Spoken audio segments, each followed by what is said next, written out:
des plus longues guerres froides de l'histoire moderne et la question arabe la plus complexe après la question palestinienne. C'est la description exacte de ce qui se passe entre les deux voisins frères, le Maroc et l'Algérie, qui partagent un sang et une histoire commune, et l'inimitié entre les deux régimes politiques les a divisés pendant plus de 5 décennies, au cours desquelles la relation a connu des hauts et des bas, la guerre et la paix, et aujourd'hui, il a atteint un éloignement diplomatique complet et des conflits politiques qui ont atteint le plus intense de l'année 2021, laissant présager la possibilité que les choses puissent atteindre les conséquences les plus désastreuses, d'autant plus que l'Algérie a commencé le phase de musculation et le Maroc a signé un protocole d'accord de défense avec Israël. Et si la guerre du sable et la bataille de la première et de la deuxième Umm-Qala étaient celles qui ont mis le bois, alors le retrait de l'Espagne de la région sans règlement dans la question de la colonie est ce qui a allumé le bois entre les deux pays et le principale raison de la prolongation continue de la crise et de son entrée dans les couloirs de l'ONU pendant plus de 3 décennies sans parvenir à aucun progrès tangible sur le terrain, que ce soit dans les appels à un référendum d'autodétermination ou dans les négociations directes entre les deux parties pour le conflit,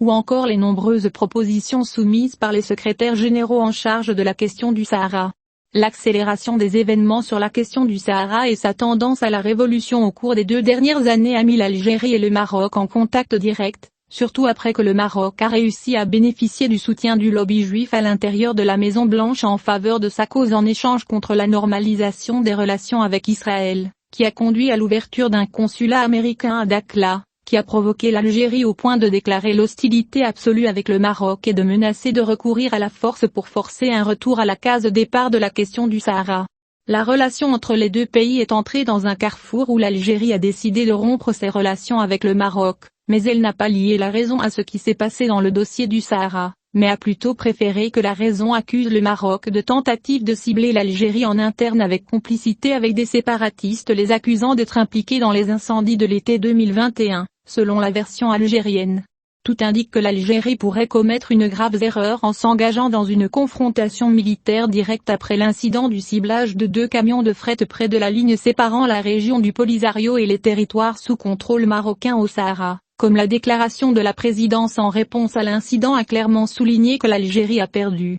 Elle est devenue nerveuse et a failli affronter militairement le Maroc, surtout après avoir déployé des missiles près de la frontière avec le Maroc.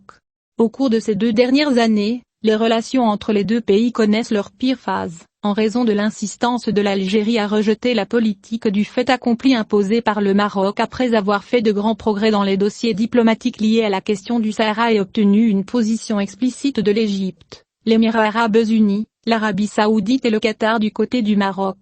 Puis est venu le changement soudain de la politique espagnole envers le dossier du Sahara et le soutien à la proposition d'autonomie pour porter le plus grand coup diplomatique à l'Algérie après que l'Espagne ait prétendu être amie avec l'Algérie et hostile avec le Maroc.